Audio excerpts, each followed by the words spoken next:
So let's open this back up because talking about MIDI, I definitely want to show you a couple different things. So if you're used to looking at this window, which is referred to as the piano roll, it's going to be all the notes you played in the measures, basically as little segments or blobs.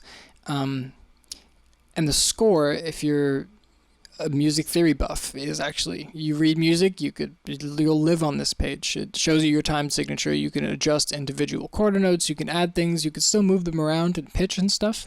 I don't spend enough time in this window because music theory isn't my strongest attribute, you know, so I'm used to looking at this, and this is how I edit, which is how I'd recommend you get used to it too, because Logic's piano roll is a lot stronger than the score.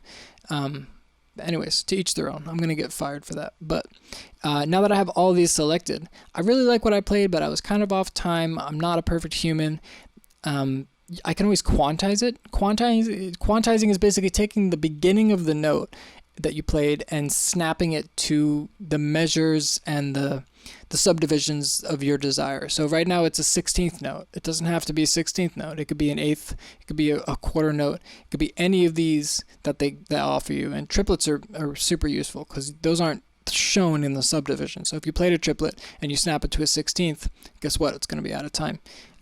So now that I hit Q for quantize, also up there, all of these will basically snap to the beginning of the subdivision. And depending how strong your strength is or your swing, if I turn the swing down, it'll go directly on time. If I turn the swing up, everything will kind of have a later cadence to it. That's definitely a stylistic point.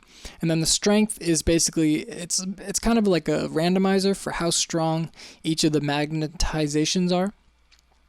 If you are a perfect human and you play everything in time and you want to keep it that way, then just keep it at 100%.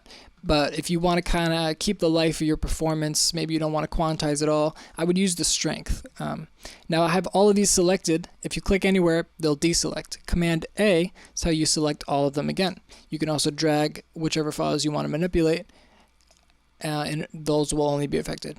So, and then there's the velocity.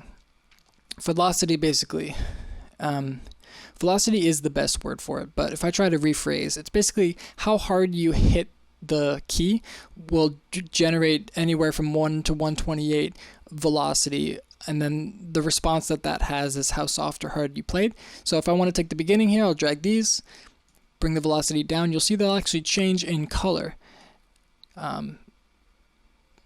So how hard you hit the key will generate a velocity for the note. You could change them as a group, you could change them as a whole, you could change them individually. If I actually want to press A here for automation, you could automate the channel velocity, which means if I want to have it curve up here, you could draw that curve back down, you could do that, curve back up, whatever you want. This is a fully manipulatable resource for you, the MIDI window, very powerful. So notice, by the way, the clip that we have selected is the one we're actually editing. We have two duplicate clips here. If I click on this one, none of those changes apply. So be very careful when you're editing which track and which clip you're actually making adjustments to, because you could have made all these changes and it's for nothing because this is the one you actually wanted to edit, so keep in mind.